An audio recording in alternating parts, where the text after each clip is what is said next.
Hello Year 12, hope you're all well. I wanted to put together a little video because we're normally a practical subject, we talk a lot and then we get on with the work, and I'm sure you're doing a lot of reading and writing for your other subjects, so bear with me with my video here just whilst I talk through what I'd like you to do this week. And if you could submit it to me, that's fantastic, please, so I can give you feedback. If you could submit to me at the end of each lesson, but of course, if you're in a different time zone, which some of you might be, hopefully I'll find out soon, then just pop me an email and let me know, so I can be aware that you would be working on a different time scale.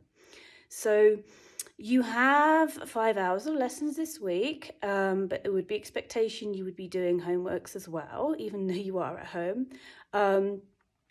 What I want you to do is to do a longer drawing. And this first drawing is going to take you at least 2 to 2.5 hours. So it's going to cover, today's lesson, tomorrow's lesson, and then, a bit of homework as well. So rather than doing lots of short pieces. And what I want you to do is we're going to move away from the artists, okay? Because last term you did a lot of work on artists. You started your essay, which is fantastic. So you have a real vision of where you're going with this.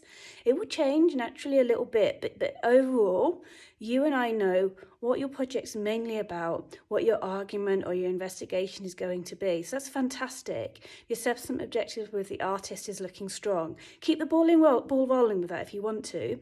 But we're going to return to the assessment objective 1, which is about recording as well from what we see. So for each of you, I'm not going to say to you all do a portrait or do a landscape or whatever, because really it needs to be linked to what you're doing. You're advanced students, aren't you? So you can do those very realistic drawings, tonal drawings. You can do kind of minimalistic, very defined, linear drawings. But what I want you to do for this first 2 or 2.5 hour drawing is what art teachers will often call like a messy drawing, an investigative drawing, where you're really working at it. You'll leave your mistakes in there. You'll really battle with it. Ideally, you'll maybe just sketch it out a little bit, but then really get into it. Don't start again and throw it away. Really work away. Now, the best way to show you what I mean by this is to visually show you the work. So I'm going to show you an example from when I got my year 13s to do that. Same point as you.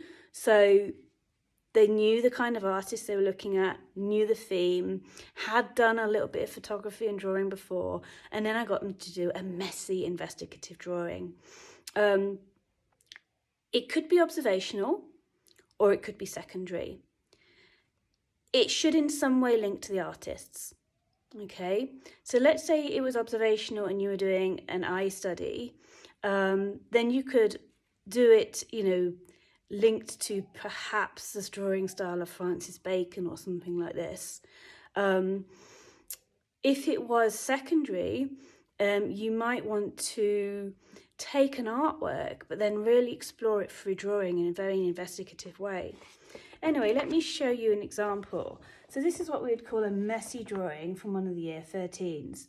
You can see it's got all the drawing techniques in there. It's got blending, it's got crosshatch, it's got very linear, it's got almost scribbled bits, it's got smudged bits. Some of my students actually used, after they're drawn into it, a pen or pencil or chalk. Some of them even used like tea or coffee and stained bits of it. But it's a really worked piece. A3 preferably, please, if you have that at home, that'd be great. So a little bit bigger, not A4, A5. 2 to 2.5 hours, really working hard into it. So let me just put the video down for a minute. Some of you will take to this naturally, and some of you are not going to like it. But if you look at any examples of A or A grade pieces of work in portfolios, they will show you an example of like a messy investigative drawing as well. So let's say, for example, I was going to do a drawing of an eye. The best thing to do would be even to just go straight in there with a pen. So you're not going to be able to grab the rubber and, oh, that's wrong, I'm going to start again. just go straight in.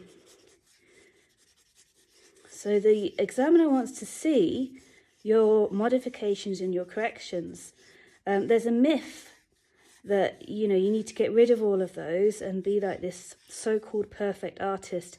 But then, of course, if we look at the art world, artists often will leave those workings out in there to show the workings of the human brain as you're thinking through what it is you're drawing. So leave those in there. You probably get fed up of me saying this as well, but quoting my own art teacher when I was about your age, Mr. Freeborn, his name was, he always used to say to me, keep your pen moving all the way across the paper, almost like you're doing the tango or a dance. Don't get caught up in one little bit. Leave it so you can give your brain a bit of space and then come back to it.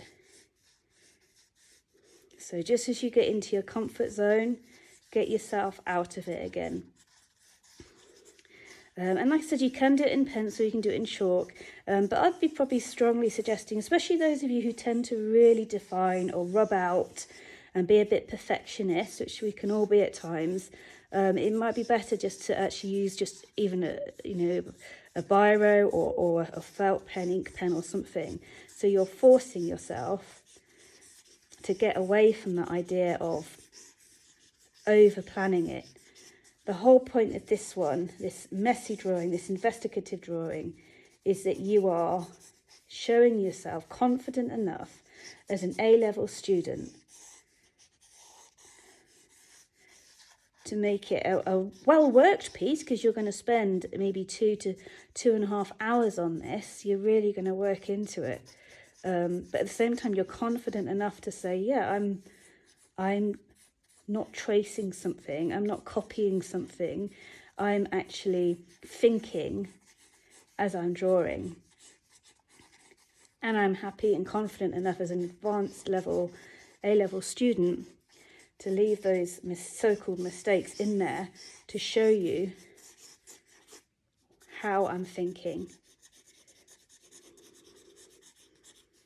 So real kind of rapid fire, long, put some music on if you want or something like that. Make sure you're not hungry, you've had a drink, so you can just really sit down for a couple of hours and really get in the zone with this. So maybe you get one of your photographs or, put the artist's work in front of you, have some sort of image or object to work from. And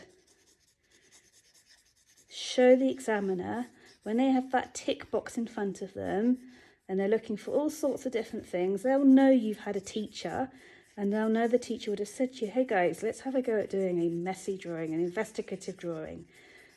Not something that's necessarily your normal way of working.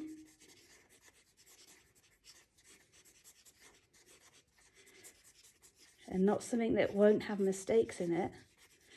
But something that's proving the examiner, when they have to look at it and go, does this student reevaluate visually, not writing it on there, because you'll do that, of course, as well, but we could say all sorts of things. But can they see in your drawing that you've changed your mind, that you've adjusted something? When I told my year 13s to do this last year, when they were in year 12, they didn't feel very comfortable doing it. When they launched themselves in, and they're a really good year group for just giving it a go and trusting to do what I said really and just try it. I love that about the group. So please do that. Even if you don't like this idea, just do it. A lot of them came back to me afterwards and said, Miss, I ended up doing, several of them. So they didn't just do the couple of hour drawing. They did all sorts of studies, had all sorts of things. They were drawing rooms, horses, portraits, dreams even, but in a really kind of investigative drawing way. And you have to kind of loosen up enough to be able to make a mistake, but at the same time you need to be re-evaluating at all points what you're doing.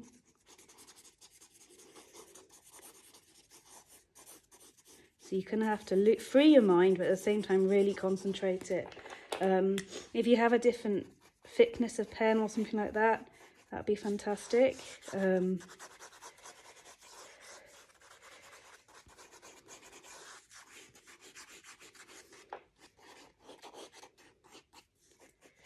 So what are you going to be drawing? You know, I want you to email me if you want to, if you're stuck, but I think this will come quite naturally to you. You'll be like, oh yeah, no, I've got that image I've already used in my book. And that's the one I really feel like I should be going back to, or maybe it's a photograph or something. The HPL for this term is linking, and that fits really well because actually with A-level art, it really is about linking. That's why I'm saying, you know, it might be inspired by an artist or an observational drawing, but it should be connected in some way to other things in your work, in your folder, in your portfolio. So you're gonna, you know, as I'm doing this, my arm's almost aching. That's good. You need to get really physical with it. So it's almost kind of going through the paper a bit. Some of my year 13s ripped bits of paper and put it on and almost drew with it. That's fine. But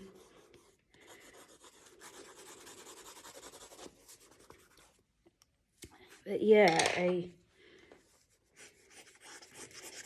want to see your mistakes on this. Okay.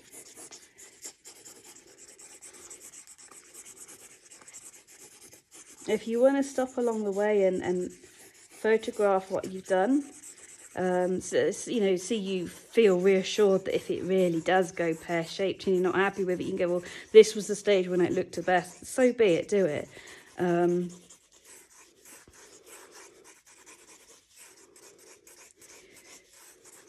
But think about all the drawing styles, you know, tonal work, linear work, crosshatch, and this is going to be like a festival of all of those styles all coming into one piece.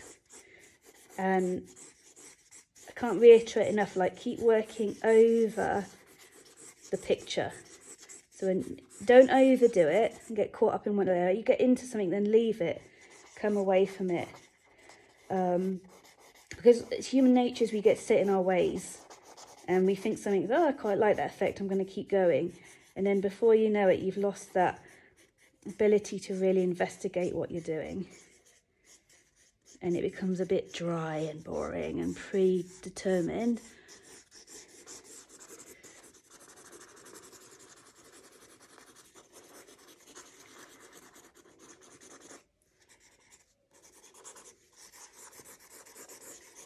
You might want to have, if you have brushes or water by the side of you, working into something with a bit of water while it's still wet. If you have pens, would be great.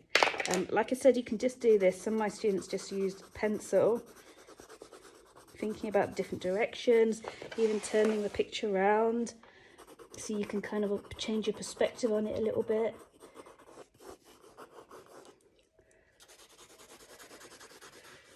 Okay, so I'm going to stop there. I've done, what, 20 minutes?